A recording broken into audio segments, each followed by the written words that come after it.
Bonjour Sœur Julie, Bonjour Caroline. est-ce que tu voudrais bien te présenter en quelques mots? Bien sûr, je suis sœur Julie, moniale dominicaine de Chalais depuis 2002.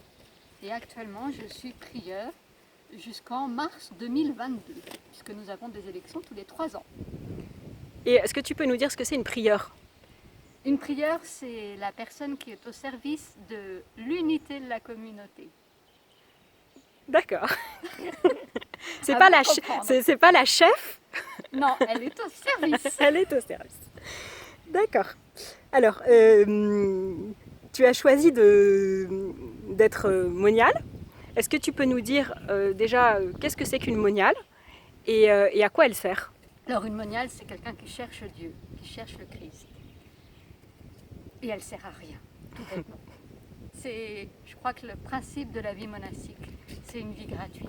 C'est une vie qui est centrée sur la présence à l'autre, et donc à l'autre avec un grand A, comme à l'autre avec un petit A.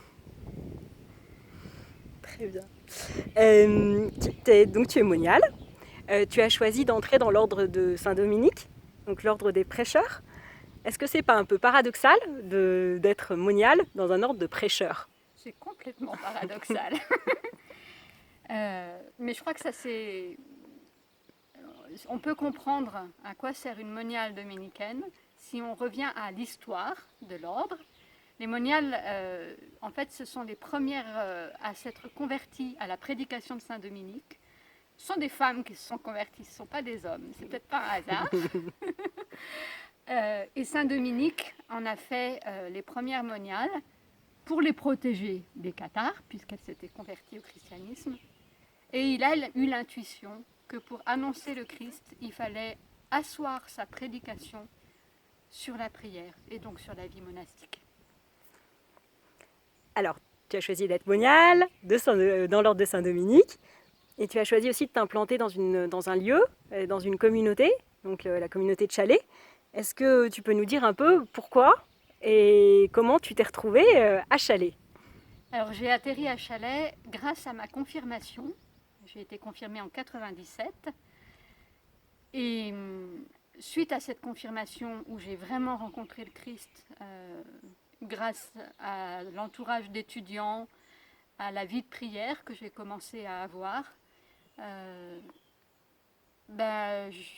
me suis dit que je voulais centrer ma vie sur le Christ.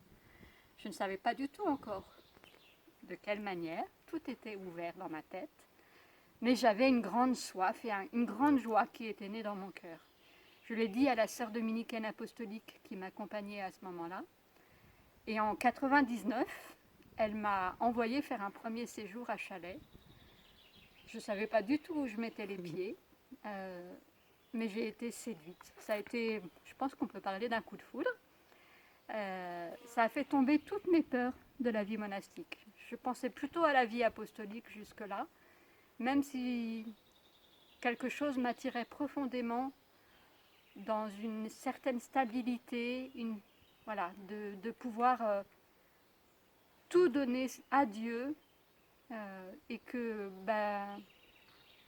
il n'y ait pas d'œuvre directe pour le monde. Je trouvais que c'était un plus grand défi et quelque chose qui m'attirait et où je pourrais peut-être plus trouver mon équilibre. Alors, juste peut-être nous dire qu'est-ce qui t'a séduite à Chalais? Tu parles d'un coup de foudre, mais quelles impressions, qu'est-ce qui a fait que... Ce qui m'a séduit à Chalais, c'est la grande liberté que j'ai ressentie. Les sœurs étaient accessibles et on sentait leur tempérament les unes les autres, rien qu'à leur arrivée à l'office. Un petit détail qui m'avait fait sourire, c'est qu'elles avaient des chaussures différentes et certaines arrivaient à l'office avec des chaussures de marche. Et je me suis dit qu'à un monastère où c'était possible, c'était un monastère où sans doute on pouvait être tel qu'on est et pas être dans un moule. Et ça m'a plu.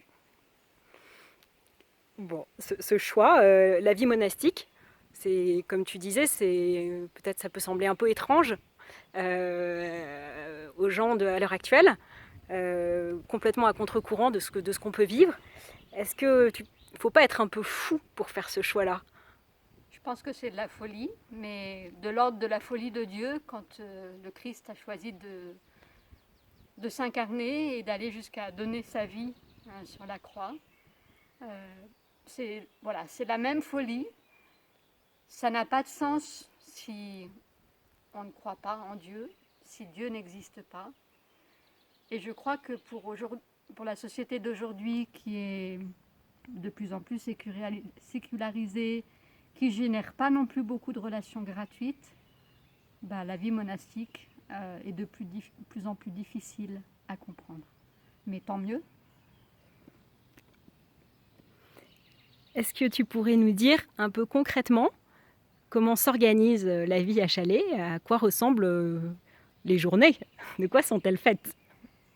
Alors j'ai envie de dire ce qui frappe quand on voit comment est composée une journée d'une moniale, c'est que c'est que des choses très simples et banales et assez répétitives.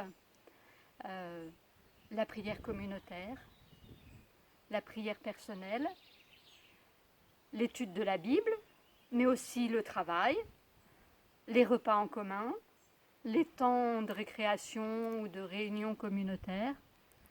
Voilà, tout ça, ça construit, mais il n'y a pas grand-chose d'extraordinaire. Alors de temps en temps, on rencontre quelqu'un qui vient de loin, mais il n'y a pas beaucoup de choses à se mettre sous la dent pour des gens qui ont envie de s'évader, de faire des grandes choses pour les autres. Non, c'est une vie très simple qui nous oblige à aller de plus en plus profond. C'est pas un peu lassant?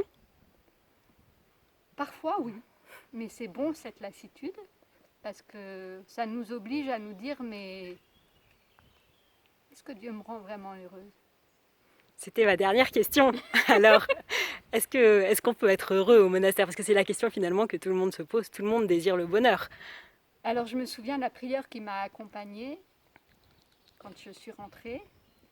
Je lui ai posé la question, mais comment on discerne si on a la vocation? Et sœur Geneviève m'a répondu, c'est d'être heureux et de rendre heureux les autres, les sœurs avec qui on vit. Je crois que le signe de l'appel de Dieu, c'est d'être heureux. Donc, si on n'est pas heureux, c'est qu'on n'est peut-être pas appelé à la vie monastique. Il ne s'agit pas d'une joie exacerbée tous les jours. Il y a des jours qui peuvent être des vraies épreuves, mais profondément, on sent qu'on s'épanouit, qu'on s'élargit et que, quelque part, notre vie porte du fruit. Et c'est ça qui rend heureux. Merci beaucoup.